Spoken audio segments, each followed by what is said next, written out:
Natalia se metió entre los brazos de su madre y lloró largamente allí con un llanto quedito. Era un llanto aguantado por muchos días, guardado hasta ahora que regresamos a Sensontla y vio a su madre y comenzó a sentirse con ganas de consuelo. Sin embargo, antes, entre los trabajos de tantos días difíciles, cuando tuvimos que enterrar a Tanilo en un pozo de la tierra de Talpa, sin que nadie nos ayudara, cuando ella y yo, los dos solos, juntamos nuestras fuerzas y nos pusimos a escarbar la sepultura, desenterrando los terrones con nuestras manos, dándonos prisa para esconder pronto a Tanilo dentro del pozo y que no siguiera espantando ya a nadie con el olor de su aire lleno de muerte. Entonces ella no lloró, ni después, al regreso, cuando nos vinimos caminando de noche sin conocer el sosiego, andando a tientas como dormidos y pisando con pasos que parecían golpes sobre la sepultura de Tanilo. En ese entonces, Natalia parecía estar endurecida y traer el corazón apretado para no sentirlo bullir dentro de ella. Pero de sus ojos no salió ninguna lágrima. Vino a llorar hasta aquí, arrimada a su madre, solo para acongojarla y que supiera que sufría, acongojándonos de paso a todos, porque yo también sentí ese llanto de ella dentro de mí, como si estuviera exprimiendo el trapo de nuestros pecados. Porque la cosa es que a Tanilo Santos, entre Natalia y yo, lo matamos. Lo llevamos a Talpa para que se muriera, y se murió. Sabíamos que no aguantaría tanto camino, pero así todo lo llevamos empujándolo entre los dos, pensando acabar con él para siempre. Eso hicimos. La idea de ir a Talpa salió de mi hermano Tanilo. A él se le ocurrió primero que a nadie. Desde hacía años que estaba pidiendo que lo llevaran. Desde hacía años. Desde aquel día en que amaneció con unas ampollas moradas repartidas en los brazos y las piernas. Cuando después las ampollas se le convirtieron en llagas por donde no salía nada de sangre, y sí una cosa amarilla, como goma de copal, que destilaba agua espesa. Desde entonces me acuerdo muy bien que nos dijo cuánto miedo sentía de no tener ya remedio. Para eso quería ir a ver a la Virgen de Talpa, con su mirada le curara sus llagas, aunque sabía que Talpa estaba lejos y que tendríamos que caminar mucho debajo del sol de los días y del frío de las noches de marzo. Así todo quería ir. La Virgencita le daría el remedio para aliviarse de aquellas cosas que nunca se secaban. Ella sabía hacer eso, lavar las cosas, ponerlo todo nuevo de nueva cuenta como un campo recién llovido. Ya allí, frente a ella, se acabarían sus males. Nada le dolería ni le volvería a doler más. Eso pensaba él. Y de eso nos agarramos Natalia y yo para llevarlo. Yo tenía que acompañar a Tanilo porque era mi hermano. Natalia tendría que ir también, de todos modos, porque era su mujer. Tenía que ayudarlo llevándolo del brazo, sopesándolo a la ida y tal vez a la vuelta sobre sus hombros, mientras él arrastrara su esperanza.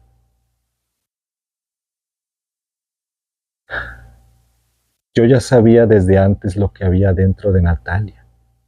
Conocía algo de ella. Sabía, por ejemplo, que sus piernas redondas, duras y calientes como piedras al sol de mediodía, estaban solas desde hacía tiempo. Yo conocía ya eso. Habíamos estado juntos muchas veces, pero siempre a la sombra de Tanilo. Siempre esa sombra nos separaba. Sentíamos que sus manos ampolladas se metían entre nosotros y se llevaban a Natalia para que lo siguiera cuidando. Y así sería siempre mientras él estuviera vivo. Yo sé ahora que Natalia está arrepentida de lo que pasó, y yo también lo estoy, pero eso no nos salvará del remordimiento ni nos dará ninguna paz ya nunca. No podrá tranquilizarnos saber que Tanilo se hubiera muerto de todos modos porque ya le tocaba, y que de nada había servido ir a Talpa, tan allá, tan lejos, pues casi es seguro de que se hubiera muerto igual allá que aquí, o quizá tantito después aquí que allá, porque todo lo que se mortificó por el camino y la sangre que perdió de más y el coraje y todo, todas esas cosas juntas fueron las que lo mataron más pronto. Lo malo está en que Natalia y yo lo llevamos a empujones, cuando él ya no quería seguir, cuando sintió que era inútil seguir y nos pidió que lo regresáramos. A estirones lo levantamos del suelo para que siguiera caminando, diciéndole que ya no podíamos volver atrás. Está ya más cerca Talpa que Cenzontle, eso le decíamos, pero entonces Talpa estaba todavía lejos, más allá de muchos días. Lo que queríamos era que se muriera. No está por demás decir que eso éramos lo que queríamos desde antes de salir de Cenzontla y cada una de las noches que pasamos por el camino de Talpa. Es algo que no podemos entender ahora, pero entonces era lo que queríamos, me acuerdo muy bien. Me acuerdo de esas noches. Primero nos alumbrábamos con ocotes, después dejábamos que la ceniza oscureciera la alumbrada y luego buscábamos, Natalia y yo, a la sombra de algo para escondernos de la luz del cielo. Así nos arrimábamos a la soledad del campo, fuera de los ojos de Tanilo y desaparecidos en la noche, y a la soledad aquella nos empujaba uno al otro. A mí me ponía entre los brazos el cuerpo de Natalia y a ella le servía de remedio. Sentía como si descansara, se olvidaba de muchas cosas y luego se quedaba adormecida y con el cuerpo sumido en un gran alivio. Siempre sucedía que la tierra sobre la que dormíamos estaba caliente. Y la carne de Natalia, la esposa de mi hermano Tanilo, se calentaba enseguida con el calor de la tierra. Luego aquellos dos calores juntos quemaban y lo hacían a uno despertar de un sueño. Entonces mis manos iban detrás de ella, iban y venían por encima de ese como rescoldo que era ella, primero suavemente, pero después la apretaban como si quisieran exprimirle la sangre, así una y otra vez, noche tras noche, hasta que llegaba la madrugada y el viento frío apagaba la lumbre de nuestros cuerpos. Eso hacíamos. Natalia y yo a un lado del camino de Talpa, cuando llevamos a Tanilo para que la Virgen lo aliviara. Ahora todo ha pasado. Tanilo se alivió hasta de vivir. Ya no podrá decir nada del trabajo tan grande que le costaba vivir, teniendo aquel cuerpo como emponzoñado, lleno por dentro de agua podrida, que le salía por cada rajadura de sus piernas o de sus brazos. Unas llagas así de grandes que se abrían despacito, muy despacito, para luego dejar salir a borbotones. Un aire como de cosa echada a perder que todos nos hacía alejarnos asustados. Pero ahora que está muerto la cosa se ve de otro modo. Ahora Natalia llora por él, tal vez para que él vea desde donde está todo el gran remordimiento que lleva encima de su alma. Ella dice que ha sentido la cara de Tanilo estos últimos días. Era lo único que servía de él para ella. la cara de Tanilo, humedecida siempre por el sudor en que lo dejaba el esfuerzo para aguantar sus dolores. La sintió acercándose hasta su boca, escondiéndose entre sus cabellos, pidiéndole con una voz apenitas que lo ayudara. Dice que le dijo que ya se había curado por fin, que ya no le molestaba ningún dolor. Ya puedo estar contigo, Natalia. Ayúdame a estar contigo. Dice que eso le dijo. Acabábamos de salir de Talpa, de dejarlo allí enterrado bien hondo en aquel como surco profundo que hicimos para sepultarlo. Y Natalia se olvidó de mí desde entonces. Yo sé cómo le brillaban antes los ojos como si fueran charcos alumbrados por la luna, pero de pronto se destiñeron, se le borró la mirada como si la hubiera revolcado en la tierra, y pareció ya no ver nada. Todo lo que existía para ella era el Tanilo de ella, que ella había cuidado mientras estuvo vivo y lo había enterrado cuando tuvo que morirse. Tardamos 20 días en encontrar el camino real de Talpa. Hasta entonces habíamos venido los tres solos. Desde allí comenzamos a juntarnos con gente que salía de todas partes, que había desembocado como nosotros en aquel camino ancho parecido a la corriente de un río, que nos hacía andar a rastras, empujados por todos lados como si nos llevaran amarrados con hebras de polvo, porque de la tierra se levantaba como el bullir de la gente, un polvo blanco como tamo de maíz, que subía muy alto y volvía a caer, pero los pies al caminar lo devolvían y lo hacían subir de nuevo. Así a todas horas estaba aquel polvo por encima y debajo de nosotros, y arriba de esta tierra estaba el cielo vacío, sin nubes, solo el polvo, pero el polvo no da ninguna sombra. Teníamos que esperar a la noche para descansar del sol y de aquella luz blanca del camino. Luego los días fueron haciéndose más largos. Habíamos salido de Sensontla a mediados de febrero, y ahora que comenzaba marzo, amanecía muy pronto. Apenas si cerrábamos los ojos al oscurecer, cuando nos volvía a despertar el mismo sol que parecía acabarse de poner hacía un rato. Nunca había sentido que fuera más lenta y más violenta la vida, como caminar entre un amontonadero de gente, igual que si fuéramos un hervidero de gusanos apelotonados bajo el sol, retorciéndonos entre la cerrazón del polvo que nos encerraba todos en la misma vereda y nos llevaba como acorralados. Los ojos seguían la polvadera, daban en el polvo como si tropezaran contra algo que no se podía traspasar, y el cielo siempre gris, como una mancha gris y pesada que nos aplastaba a todos desde arriba. Solo a veces, cuando cruzábamos algún río, el polvo era más alto y más claro. Zambullíamos la cabeza calenturada y renegrida en aquel agua verde, y por un momento de todos nosotros salía un humo azul, parecido al vapor que sale de la boca con el frío.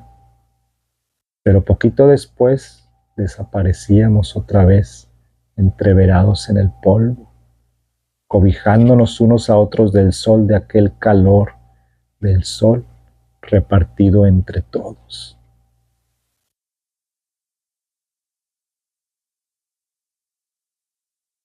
Algún día llegará la noche, en eso pensábamos. Llegará la noche y nos pondremos a descansar.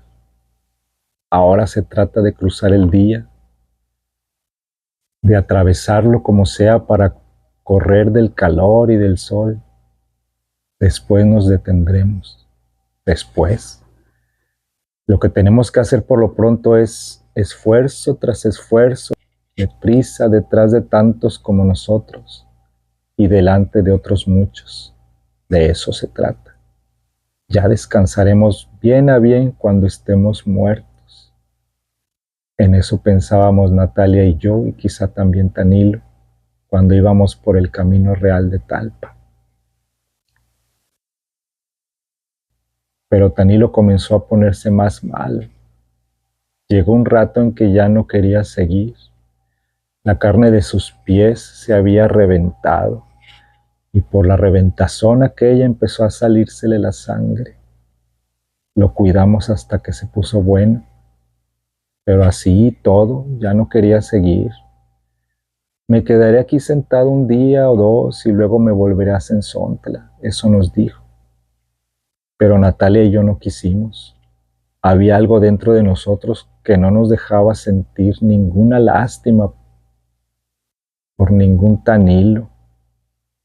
Queríamos llegar con él a Talpa, porque a esas alturas, así como estaba, todavía le sobraba vida. Por eso mientras Natalia le enjugaba los pies con aguardiente para que se le deshincharan, le daba ánimos, le decía que solo la Virgen de Talpa lo curaría. Ella era la única que podía. Ella nada más. Había otras muchas vírgenes, pero solo la de Talpa era la buena. Eso le decía Natalia. Y entonces Tanilo se ponía a llorar con lágrimas que hacían surco entre el sudor de su cara y después se maldecía por haber sido malo. Natalia le limpiaba los chorretes de lágrimas en su rebozo y entre ella y yo lo levantábamos del suelo para que caminara otro ratito más antes de que llegara la noche. Así a tirones fue como llegamos con él a Talpa. Ya en los últimos días también nosotros nos sentíamos cansados. Natalia y yo sentíamos que se nos iba doblando el cuerpo entre más y más. Era como si algo nos detuviera y cargara un pesado bulto sobre nosotros. Danilo se nos caía más seguido y teníamos que levantarlo y a veces llevarlo sobre los hombros. Tal vez de eso estábamos como estábamos, con el cuerpo flojo y lleno de flojera para caminar. Pero la gente que iba allí junto a nosotros nos hacía andar más a prisa. Por las noches, aquel mundo desempocado se calmaba. Desperdigadas por todas partes brillaban las fogatas y en derredor de la lumbre la gente de la peregrinación rezaba el rosario con los brazos en cruz, mirando hacia el cielo de Talpa. Y se oía cómo el viento llevaba y traía aquel rumor, revolviéndolo hasta hacer de él un solo mugido. Poco después todo se quedaba quieto. A eso de la medianoche podía oírse que alguien cantaba muy lejos de nosotros. Luego se cerraban los ojos y se esperaba sin dormir a que amaneciera.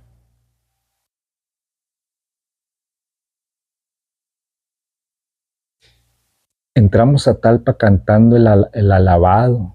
Habíamos salido a mediados de febrero y llegamos a Talpa en los últimos días de marzo, cuando ya mucha gente venía de regreso. Todo se debía a que Tanilo se puso a hacer penitencia. En cuanto se vio rodeado de hombres que llevaban pencas de nopal, colgadas como un escapulario, él también pensó en llevar las suyas. Dio en amarrarse los pies uno con otro con las mangas de su camisa, para que sus pasos se hicieran más desesperados. Después quiso llevar una corona de espinas. Tantito después se vendó los ojos y más tarde, en los últimos trechos del camino, se hincó en la tierra y así, andando sobre los huesos de sus rodillas y con las manos cruzadas hacia atrás, llegó a Talpa aquella cosa que era mi hermano Tanilo Santos, aquella cosa tan llena de cataplasmas y de hilos oscuros de sangre que dejaba en el aire al pasar un olor agrio como de animal muerto.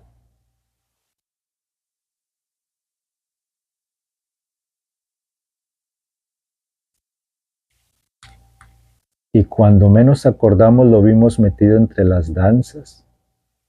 Apenas si nos dimos cuenta ya estaba allí, con la larga sonaja en la mano, dando duros golpes en el suelo con sus pies amoratados y descalzos. Parecía todo enfurecido, como si estuviera sacudiendo el coraje que llevaba encima desde hacía tiempo, o como si estuviera haciendo un último esfuerzo por conseguir vivir un poquito más. Tal vez al ver las danzas se acordó de cuando iba todos los años a Tolimán, en el novenario del Señor, y bailaba la noche entera hasta que sus huesos se aflojaban, pero sin cansarse. Tal vez de eso se acordó y quiso revivir su antigua fuerza. Natalia y yo lo vimos así por un momento. Enseguida lo vimos alzar los brazos y azotar su cuerpo contra el suelo, todavía con la sonaja repicando. Entre sus manos salpicadas de sangre, lo sacamos a rastras, esperando defenderlo de los pisotones de los danzantes, de entre la furia de aquellos pies que rodaban sobre las piedras y brincaban aplastando la tierra sin saber que algo se había caído en medio de ellos. A horcajadas, como si estuviera tullido, entramos con él en la iglesia. Natalia lo arrodilló junto a ella, enfrentito de aquella figura dorada que era la Virgen de Talpa. Y Tanilo comenzó a rezar y dejó que se le cayera una lágrima grande, salida de muy adentro, apagándole la vela que Natalia le había puesto entre sus manos. Pero no se dio cuenta de esto. La luminaria de tantas velas prendidas que había allí le cortó esa cosa con la que uno sabe dar cuenta de lo que pasa junto a uno. Siguió rezando con su vela apagada, rezando a gritos para oír que rezaba, pero no le valió. Se murió de todos modos. Desde nuestros corazones sale para ella una súplica igual, envuelta en el dolor, muchas lamentaciones revueltas con esperanza. No se ensordece su ternura ni ante los lamentos ni las lágrimas, pues ella sufre con nosotros. Ella sabe borrar esa mancha y dejar que el corazón se haga blandito, blandito y puro para recibir su misericordia y su caridad. La Virgen nuestra, nuestra Madre, que no quiere saber nada de nuestros pecados, que se echa la culpa de nuestros pecados, la que quisiera llevarnos en sus brazos para que no nos lastime la vida, está aquí junto a nosotros, aliviándonos el cansancio y las enfermedades del alma y de nuestro cuerpo agotado, herido y suplicante. Ella sabe que cada día nuestra fe es mejor porque está hecha de sacrificios. Eso decía el señor cura desde allá arriba del púlpito, y después que dejó de hablar, la gente se soltó rezando toda al mismo tiempo, con un ruido igual que al de muchas avispas espantadas por el humo. Pero Tanilo ya no oyó lo que había dicho el señor cura. Se había quedado quieto, con la cabeza recargada en sus rodillas, y cuando Natalia lo movió para que se levantara, ya estaba muerto.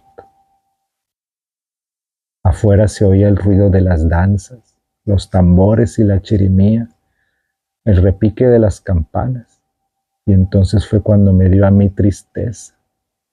Ver tantas cosas vivas, ver a la Virgen allí mero enfrente de nosotros dándonos su sonrisa, y ver por el otro lado a Tanilo, como si fuera un estorbo.